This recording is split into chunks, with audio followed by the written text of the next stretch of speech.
O trecho a seguir é parte de uma aula de Olavo de Carvalho.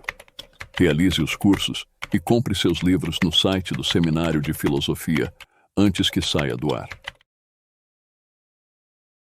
Voltando aqui um pouco à pergunta do Atos Barbosa,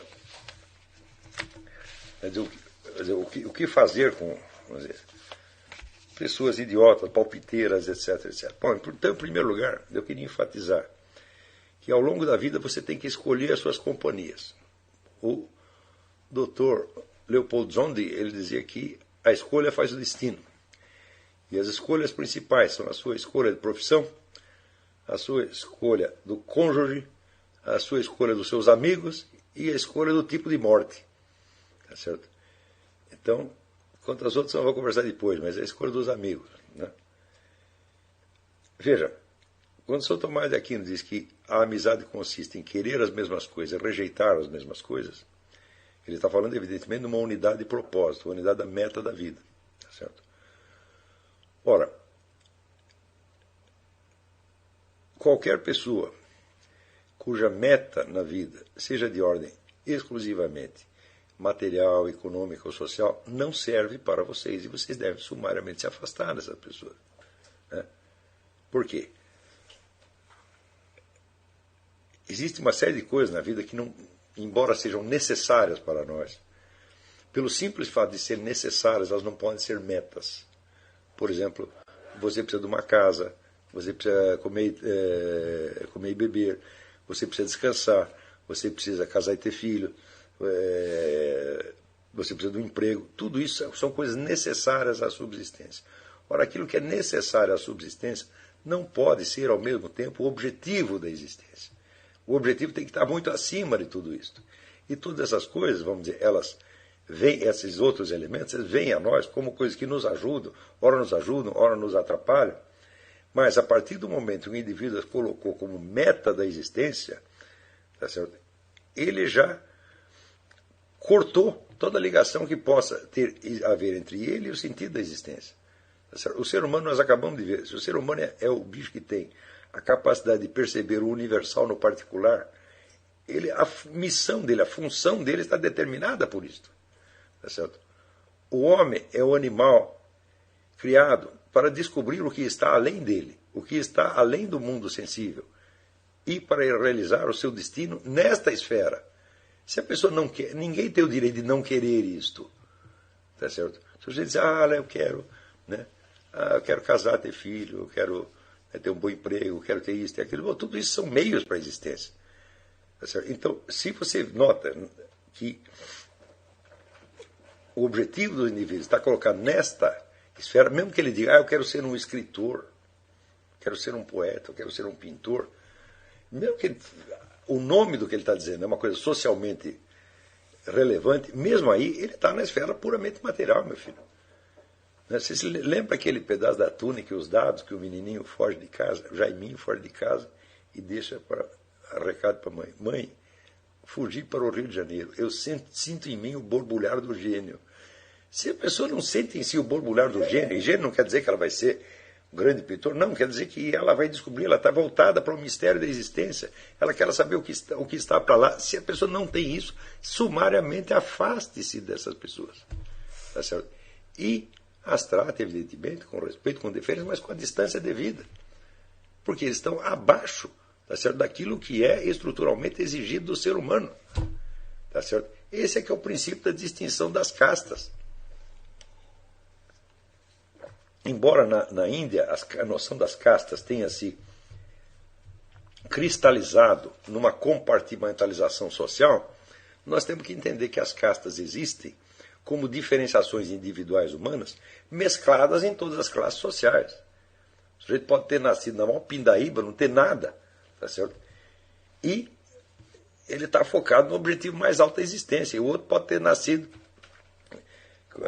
como é que se diz, em berço de ouro e ser um pateta que está voltado somente para o estômago, para o sexo, para essa besteira dele. Né? Então, pensa assim, se uma coisa é necessária à sua subsistência, ela é um meio de subsistência. Então, se ela é um meio, ela não pode ser um objetivo. Né? O objetivo tem que ser necessariamente aquilo que não é meio. Aquilo que é a justificação, a finalidade, e não tem que servir para nada. Tá certo? Então, agora no intervalo, o Xane me perguntou qual é a relação que você está falando, dessa coisa que você está falando, com a ideia da forma humana. Tá certo? Sobretudo na famosa sentença, o homem é a medida de todas as coisas.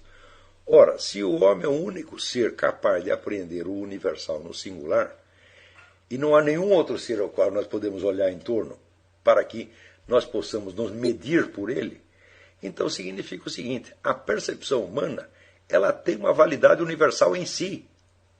E ela é, de fato, a medida de todas as coisas. Tá certo? Então, aí temos que entender aquilo que já está, vamos dizer, já está no livro do Gênesis. Quer dizer, o ser humano é colocado, vamos dizer, no centro da realidade. Né? O jardim do Éden está colocado no centro do mundo. Tá certo? Então, como se diz, o homem, a medida humana, que justamente nisto que ela reflete a imagem divina, é de fato o eixo de construção do universo. Quer dizer, a percepção que o ser humano tem das coisas não é nivelável ao conceito, à percepção que os animais têm. A nossa dá a medida da percepção deles. Nós podemos entender como um urso percebe, ou como uma formiga percebe, ou como um coelho percebe, e eles não podem saber como nós percebemos, e não podem sequer assim compreender uns aos outros. Você vê que o conjunto das espécies animais só se unifica cognitivamente no ser humano. O ser humano percebe como ele próprio e ele consegue recriar os mundos subjetivos percebidos por essas várias criaturas e articular numa totalidade coerente. Quer dizer, a ideia de colocar em dúvida as famosas objeções da escola cética com relação à percepção humana são uma besteirinha perto disto. Elas não são nada, são erros acidentais. Né? Aliás, cada objeção cética colocada, ela afirma a capacidade de percepção humana infinitamente mais do que ela nega. Né? Quando o sujeito diz, por exemplo, nós percebemos que existe, nós sabemos que existem erros de percepção, a percepção erra muitas vezes. Eu digo, como é que você sabe isso se não por percepção? Ou seja, você é capaz não apenas de perceber os objetos, é capaz de perceber até erro de percepção. Quando o outro chega e diz para você, o raciocínio por indução é falho. Eu digo, como é que você sabe isso? É por indução. Então, quer dizer, olha, aqueles negócios da escola pirrônica, que no Brasil tem meia dúzia de idiotas que idolatram aquilo, aquilo ali é o Mobral da filosofia. E se você não é capaz de passar pelas objeções da escola pirrônica e neutralizá-las todas em 10 minutos, você está muito no começo. Tá certo? Porque são objeções só apenas jogos de palavras, não quer dizer absolutamente nada. Tá certo? Mas, quando você vai observar as coisas como elas realmente são, então, me diga que outro animal que você conhece, ou outro ser qualquer, é capaz de captar o universal no singular. Nem mesmo os anjos, meu filho. Por isso que a Bíblia diz. Que Deus colocou o homem até mais alto que os anjos sob certos aspectos. Tá certo? Então, nós temos que ter respeito pela percepção humana, porque ela é de fato a medida do real universo objetivo. Não existe aqui o pessoal científico hoje costuma dar a ideia assim, todo mundo vive na ilusão de um mundo sensível, etc. Só nós cientistas conhecemos a estrutura invisível interna. Isso é uma besteira fora do comum. Não é como Arthur Eddington, que chegava e dizia, vocês estão vendo isso aqui, parece uma mesa, mas na verdade é um aglomerado de átomos. Eu digo, mas que besteira, professor. Quer dizer, isto que visto na escala microscópica parece um aglomerado de átomos, visto nesta escala parece uma mesa, você não acha? E por que o microscópico tem um privilégio gnoseológico que o macroscópico não tem? Me diga, qual é a justificativa? Só porque é menorzinho é mais verdadeiro? Que estupidez é essa? Quer dizer, é um raciocínio pueril feito por um sujeito que é um grande cientista. Então, aí que eu estou dizendo, Arthur Eddington não tem a menor ideia de como articular a física dele com a realidade. Enquanto ele estava falando de física, estava tudo bem. Quando ele começa a falar da realidade, só sai a besteira. E a maior parte dos porta-vozes da ciência hoje são todos assim. Quer dizer, a ciência é um uso determinado da razão, uma especialização da razão para certos fins. Essa especialização não pode legislar sobre a razão como um todo. Tá certo? Espera aí, já voltou aqui, já está normal. Tá. Então, não hesitem em... Quando você conhecer pessoas, tá certo? Você olha, você vê se dentro do sujeito tem aquela chama que o eleva, tá certo? Acima do mundo social vulgar. Se ele tem aquele chamado, tá certo? De Deus para as coisas mais altas. E se não tem, afaste dessa pessoa. É um bocó de bola, não vale nada. Se existe um princípio que justifica, tá certo? Uma separação hierárquica entre os seres humanos, é esse.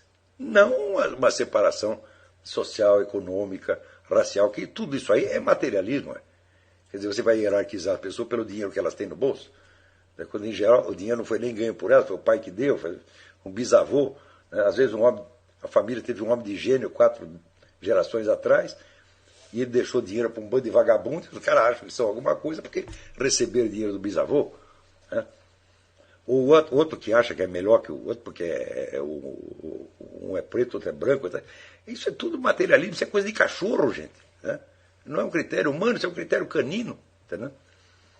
Então, não aceitem nada disso, mas julguem as pessoas e hierarquizem por isso. Você não tem a chama do Espírito acesa, você não quer conversa com você. Porque você se pôs abaixo. Não fui eu, não é eu que estou te classificando lá, você não quis. Você não atendeu o apelo de Deus. Você negou a vocação humana. Você jogou no lixo, então você já é lixo. Tá certo?